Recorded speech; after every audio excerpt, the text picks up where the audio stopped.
ನಿಮಗೆ ಈ ಗೆಂಡ ಮತ್ತು ಹಸಿರ ಒಲೆ ಅಥವಾ ನೀವು ನಾರ್ಮಲ್ ಆಗಿ ಮನೆಯಲ್ಲಿ ಮೇಲೆ ಈ ಈರುಳ್ಳಿನ ಹಾಕ್ಕೊಳ್ಳಿ.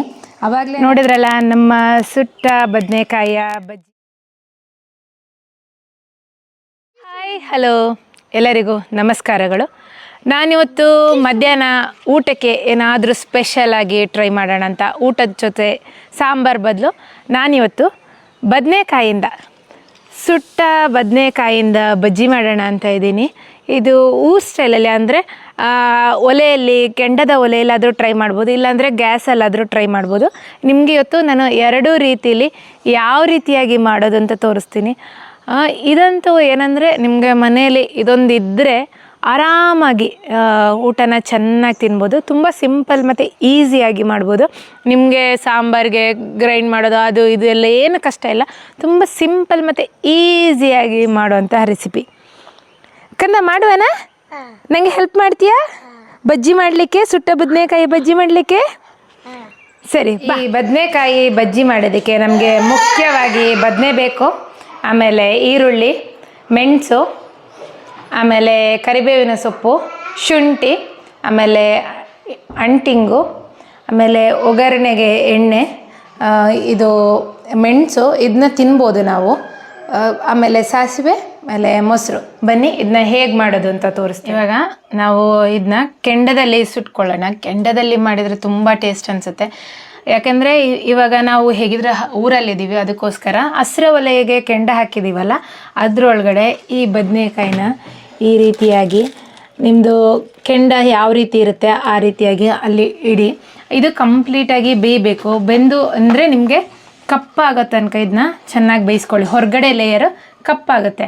ಆಮೇಲೆ ಒಂದು 5 ನಿಮಿಷ ಆದಮೇಲೆ ಇವಾಗ ಬೆಂಕಿ ಈ ಕಡೆಗೆ ಬರ್ತಾ ಇದೆ ಅಂದರೆ ನೆಕ್ಸ್ಟು ಈ ರೀತಿಯಾಗಿ ಉಲ್ಟಾ ಡೈರೆಕ್ಷನಲ್ಲಿ, ಅಂದರೆ ನೋಡಿ ಆಲ್ರೆಡಿ ಬೇಯ್ತಾ ಬಂದಿದೆ.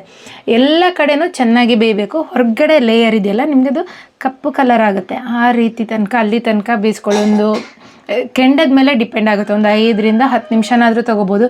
ನಿಮ್ಮ ಕೆಂಡ ಅಂದರೆ ಬೆಂಕಿ ಬರೋದಕ್ಕಿಂತ ಬೆಂಕಿ ಬಂದು ಈ ರೀತಿಯಾಗಿ ಕೆಂಡ ಇರುತ್ತೆ ನೋಡಿ, ಅದರಲ್ಲಿ ಇದನ್ನ ಬೇಯಿಸ್ಕೋಬೇಕು.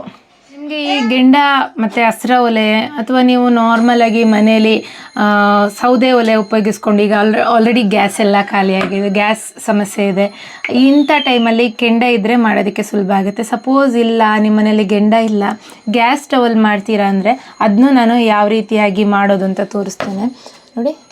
ಈ ರೀತಿಯಾಗಿ ನೋಡಿ ಎಲ್ಲ ಕಡೆನೂ ಚೆನ್ನಾಗಿ ಬೇಯಬೇಕು. ತುಂಬ ಸಲ ಏನು ತಿರ್ಗ್ಸೋದು ಬೇಡ. ಒಂದು 5 ನಿಮಿಷಕ್ಕೊಂದು ಸಲ ಬಂದು ಚೆಕ್ ಮಾಡಿಕೊಂಡು ನೀವು ಚೇಂಜ್ ಮಾಡ್ಕೊಳ್ಳಿ ಡೈರೆಕ್ಷನ್ನ. ಎಲ್ಲ ಕಡೆನೂ ಬೇಯೋ ರೀತಿ ಮಾಡ್ಕೊಳ್ಳಿ. ನೋಡಿ ಒಂದು 5ರಿಂದ 10 ನಿಮಿಷಗಳ ಕಾಲ ಆದಮೇಲೆ ನೋಡಿ ಇದು ಎಲ್ಲ ಕಡೆನೂ ಈ ರೀತಿಯಾಗಿ ಕಂಪ್ಲೀಟಾಗಿ ಬೇಯಬೇಕು. ಹೊರಗಡೆ ಪೋರ್ಷನ್ ಕಪ್ಪಾಗಿದೆ. ಎಲ್ಲಿಯಾದರೂ ಬೆಂದಿಲ್ಲ ಅಂದರೆ ಆ ಸೈಡ್ ಬೇಯಿಸ್ಕೊಳ್ಳಿ. ನೋಡಿ ನಾನೆಲ್ಲನೂ ಈ ರೀತಿಯಾಗಿ ಮಾಡ್ಕೊಂಡಿದ್ದೀನಿ. ನೋಡಿದ್ರಲ್ಲ, ಈ ರೀತಿಯಾಗಿ ಆಗೋ ತನಕ ಬೇಯಿಸ್ಕೊಳ್ಳಿ. ಇವಾಗ ನಾವು ಕೆಂಡದಲ್ಲಿ ಯಾವ ರೀತಿ ಮಾಡೋದು ಅಂತ ತೋರಿಸ್ಕೊಟ್ಟಾಯ್ತು. ನೆಕ್ಸ್ಟ್ ಇವಾಗ ಗ್ಯಾಸಲ್ಲಿ ಯಾವ ರೀತಿ ಸರಿ ಆಯ್ತು ಕಂದ. ಸೊ ನೆಕ್ಸ್ಟ್ ಇವಾಗ ನಾವು ಗ್ಯಾಸಲ್ಲಿ ಹೇಗೆ ಮಾಡೋದು ಅಂತ ತೋರಿಸ್ತೇನೆ. ಅಗಸ್ತ್ಯ ನನಗೆ ಡೈರೆಕ್ಷನ್ ಕೊಡ್ತಾ ಇದ್ದಾನೆ ಇದೆಲ್ಲ ಆದಮೇಲೆ ಸಿಪ್ಪೆ ತೆಗಿಬೇಕು ಅಂತ. ಸೊ ಅದನ್ನು ನಿಮಗೆ ಈ ವಿಡಿಯೋದಲ್ಲಿ ತೋರಿಸ್ತೇನೆ. ಗ್ಯಾಸ್ ಸ್ಟವಲ್ಲಿ ಯಾವ ರೀತಿ ಮಾಡೋದು ಅಂತ ತೋರಿಸ್ತೇನೆ. ಸೊ ಲೋ ಫ್ಲೇಮಲ್ಲಿ ಗ್ಯಾಸ್ ಇಟ್ಕೊಂಡು ಇದ್ರ ಮೇಲೆ ಈ ರೀತಿಯಾಗಿ ಬದನೆ ಇಟ್ಟು ಬೇಯಿಸ್ಕೊಂಡ್ರೆ ಆಯಿತು. ತುಂಬ ಸುಲಭ, ತುಂಬ ಟೇಸ್ಟಿಯಾಗಿರುತ್ತೆ. ಎಲ್ಲಾದರೂ ಪೇಟೆಯಲ್ಲಿರೋರು ಹಳ್ಳಿ ಸ್ಟೈಲಲ್ಲಿ ಮಾತ್ರ ತೋರಿಸ್ತಿದ್ದಾರೆ, ನಾವು ಹೇಗೆ ಟ್ರೈ ಮಾಡೋದು ಅಂತ ಯೋಚನೆ ಮಾಡ್ತಿದ್ರೆ ಸಿಟಿಯವ್ರಿಗೂ ಯಾವ ರೀತಿ ಮಾಡ್ಬೋದು ಅಂತ ಇಲ್ಲಿ ತೋರಿಸ್ಕೊಡ್ತಾ ಇದ್ದೀನಿ. ಸೊ ಈ ರೀತಿಯಾಗಿ ಕಂಪ್ಲೀಟಾಗಿ ಎಲ್ಲ ಸೈಡು ಬೇಯಿಸ್ತಾ ಬನ್ನಿ. ಇದೇ ರೀತಿ ಗ್ಯಾಸಲ್ಲೂ ಚೆನ್ನಾಗಿ ಎಲ್ಲ ಕಡೆಯೂ ಬೇಯಿಸ್ಕೊಳ್ಳಿ. ಇದು ಇವಾಗ ಆಗಿದೆ. 2 ಸ್ಟೈಲಲ್ಲಿ ಮಾಡಿ ತೋರಿಸಿದ್ದೀನಿ. ನಿಮಗೆ ಯಾವ್ದು ಬೇಕೋ ಅದನ್ನ ಟ್ರೈ ಮಾಡ್ಬೋದು. ನೋಡಿ ಸುಟ್ಟಿರೋ ಬದನೆಕಾಯಿನ ಈ ರೀತಿಯಾಗಿ ಕ್ಲೀನಾಗಿ ಒಂದೊಂದಾಗಿ ಈ ಥರ ಸಿಪ್ಪೆ ನಿಮಗೆ ಆರಾಮಾಗಿ ತೆಗಿಯೋಕ್ಕೆ ಬರುತ್ತೆ. ಈ ರೀತಿಯಾಗಿ ತೆಗಿತಾ ಬನ್ನಿ. ನೋಡಿ ಇದು ಒಳಗಡೆ ಕಂಪ್ಲೀಟಾಗಿ ಬೆಂದಿರಬೇಕು. ಆಮೇಲೆ ಒಳಗಡೆ ಈ ರೀತಿ ಸಿಪ್ಪೆ ತೆಗೆದಾದ್ಮೇಲೆ ಎಲ್ಲ ಸಿಪ್ಪೆ ನೀವು ಆದಷ್ಟು ನಿಮ್ಮ ಹತ್ರ ಮನೆಯಲ್ಲಿ ಅಂದರೆ ಕೆಂಡ ನೀವು ಮನೆಯಲ್ಲಿ ಬಿಸಿನೀರೆಲ್ಲ ಮಾಡ್ತೀರಾ ಅಂದರೆ ಗ್ಯಾಸ್ ಅವಾಯ್ಡ್ ಮಾಡಿ. ಯಾಕಂದರೆ ಗ್ಯಾಸಲ್ಲಿ ಮಾಡಿದರೆ ಒಂದು ರೀತಿಯಾದ ಸ್ಮೆಲ್ ಬರುತ್ತೆ. ಇಲ್ಲ ಆಪ್ಷನ್ನೇ ಇಲ್ಲ ಅಂದರೆ ಗ್ಯಾಸ್ ಉಪಯೋಗಿಸಿ. ಇದು ಈ ರೀತಿ ತೆಗೆದಾದ್ಮೇಲೆ ಈ ರೀತಿಯಾಗಿ ಚೆನ್ನಾಗಿ ಚೆಕ್ ಮಾಡ್ಕೊಳ್ಳಿ. ಯಾಕಂದರೆ ಒಂದೊಂದು ಸಲ ಈ ಬದನೆಕಾಯಲ್ಲಿ ಹುಳ ಇರುತ್ತೆ. ಸೊ ನೀಟಾಗಿ ಅಬ್ಸರ್ವ್ ಮಾಡಿ ಹುಳ ಏನಾದರೂ ಇದೆಯಾ ಅಂತ ನೋಡಿ. ಹುಳ ಯಾವುದೇ ರೀತಿ ಹುಳ ಏನೂ ಇಲ್ಲ. ಸೊ ಇದಾಗಿದೆ. ಇದನ್ನ ಒಂದು ಪಾತ್ರೆಗೆ ಹಾಕ್ಕೊಳ್ಳಿ. ಇದೇ ರೀತಿ ಎಷ್ಟು ಬದನೆಕಾಯಿ ನೀವು ಸುಟ್ಟಿರ್ತೀರ ಅದನ್ನೆಲ್ಲ ರೆಡಿ ಮಾಡ್ಕೊಳ್ಳಿ. ಆದಮೇಲೆ ಈ ಈರುಳ್ಳಿನ ಹಾಕ್ಕೊಳ್ಳಿ. ಆವಾಗಲೇ ನಾನು ಚಿಕ್ಕದಾಗಿ ಈರುಳ್ಳಿನ ಕಟ್ ಮಾಡ್ಕೊಳ್ಳಿ. ನಾನಿಲ್ಲಿ 3 ಬದನೆಕಾಯಿಗೆ 3 ಈರುಳ್ಳಿ ಅಷ್ಟು ತೊಗೊಂಡಿದ್ದೀನಿ. ಆಮೇಲೆ ರುಚಿಗೆ ಬೇಕಾದಷ್ಟು ಉಪ್ಪು, ಆವಾಗಲೇ ನಾನು ಹೇಳೋದು ಮಿಸ್ ಮಾಡಿದೆ. ಸೊ ಉಪ್ಪು ಎಷ್ಟು ಬೇಕು ರುಚಿಗೆ ಅದನ್ನು ಹಾಕ್ಕೊಳ್ಳಿ. ಆಮೇಲೆ ಮಜ್ಜಿಗೆ ಇದನ್ನ ಆ್ಯಡ್ ಮಾಡ್ಕೊಳ್ಳಿ. ನಾನು ಮಗು ಇರೋ ಕಾರಣ ಮೆಣಸು ಮತ್ತು ಶುಂಠಿ ಹಾಕೋದಕ್ಕಿಂತ ಮುಂಚೆ ಇದನ್ನು ಚೆನ್ನಾಗಿ ಈ ರೀತಿಯಾಗಿ ಮಿಕ್ಸ್ ಮಾಡ್ತಾಯಿದ್ದೀನಿ. ಮಿಕ್ಸ್ ಮಾಡಿ ಮಗುವಿಗೆ ತೆಗೆದಿಡ್ತಾಯಿದ್ದೀನಿ. ಸೊ ಆಮೇಲೆ ಮೆಣಸು ಶುಂಠಿ ಎಲ್ಲನೂ ಹಾಕಿ ಮತ್ತೆ ಇದನ್ನ ಮಿಕ್ಸ್ ಮಾಡ್ಕೊಳ್ಳಿ. ನೋಡಿ, ಮಕ್ಕಳಿದ್ರೆ ಮೆಣಸು ಅವಾಯ್ಡ್ ಮಾಡೋದಿದ್ರೆ ಈ ರೀತಿಯಾಗಿ ಸಪ್ರೇಟಾಗಿ ತೆಗೆದಿಟ್ಕೊಳ್ಳಿ. ನೆಕ್ಸ್ಟು ನಾವು ಕಟ್ ಮಾಡಿಟ್ಟಿರೋ ಮೆಣಸು ಆಮೇಲೆ ಶುಂಠಿ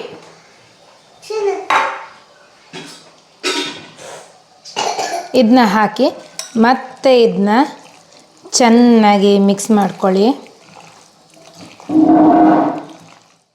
ಅಂದರೆ ನಿಮಗೆ ಯಾವ ಕನ್ಸಿಸ್ಟೆನ್ಸಿ ಬೇಕು, ಈ ರೀತಿಯಾಗಿ ಕನ್ಸಿಸ್ಟೆನ್ಸಿ ಬೇಕು ಅಂದರೆ ಈ ಕನ್ಸಿಸ್ಟೆನ್ಸಿ ಆಗೋ ತನಕ ಹಾಕ್ಕೊಳ್ಳಿ. ನಾನೊಂದು 5ರಿಂದ 6 ಸೌಟಷ್ಟು ಮೊಸರು ತೊಗೊಂಡಿದ್ದೀನಿ.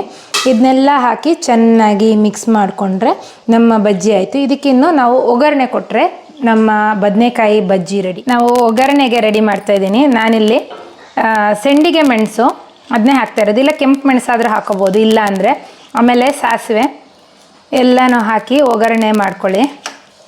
ಆಮೇಲೆ ಕರಿಬೇವಿನ ಸೊಪ್ಪು,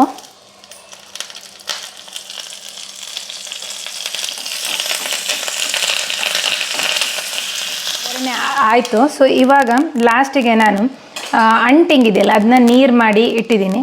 ಇದನ್ನ ಇದಕ್ಕೆ ಹಾಕಿ ಚೆನ್ನಾಗಿ ಮಿಕ್ಸ್ ಮಾಡ್ಕೊಳ್ಳಿ.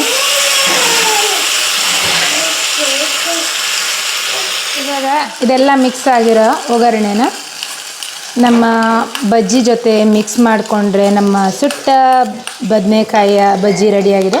ಇದನ್ನ ಚೆನ್ನಾಗಿ ಈ ರೀತಿಯಾಗಿ ಮಿಕ್ಸ್ ಮಾಡ್ಕೊಳ್ಳಿ. ನೋಡಿದ್ರಲ್ಲ, ನಮ್ಮ ಸುಟ್ಟ ಬದನೆಕಾಯಿಯ ಬಜ್ಜಿ ರೆಡಿಯಾಗಿದೆ. ಟೇಸ್ಟ್ ಅಂತೂ ಸೂಪರ್. ಇದನ್ನ ಅನ್ನದ ಜೊತೆ ತಿಂತಾ ಇದ್ದರೆ ತಿಂತಾನೇ ಇರಬೇಕು ಅಂತ ಅನಿಸುತ್ತೆ. ತುಂಬ ಸುಲಭ, ಈಸಿಯಾಗಿ ಮಾಡೋವಂತಹ ರೆಸಿಪಿ ಅಂತಲೇ ಹೇಳ್ಬೋದು. ಸೊ ನೀವು ಯಾವತ್ತೂ ಟ್ರೈ ಮಾಡಿಲ್ಲ ಅಂದರೆ ಟ್ರೈ ಮಾಡಿ. ಈ ವಿಡಿಯೋ ನಿಮಗೆ ಇಷ್ಟ ಆಗಿದ್ದಲ್ಲಿ ನೀವಿನ್ನೂ ನಮ್ಮ ಚಾನಲ್ನ ಸಬ್ಸ್ಕ್ರೈಬ್ ಆಗಿಲ್ಲ ಅಂದರೆ ಸಬ್ಸ್ಕ್ರೈಬ್ ಆಗಿ, ಲೈಕ್ ಕಮೆಂಟ್ ಹಾಗೂ ನಮ್ಮ ಚಾನಲ್ನ ಬೇರೆಯವ್ರಿಗೆ ಶೇರ್ ಮಾಡಿ, ನಮಗೆ ಸಪೋರ್ಟ್ ಮಾಡಿ.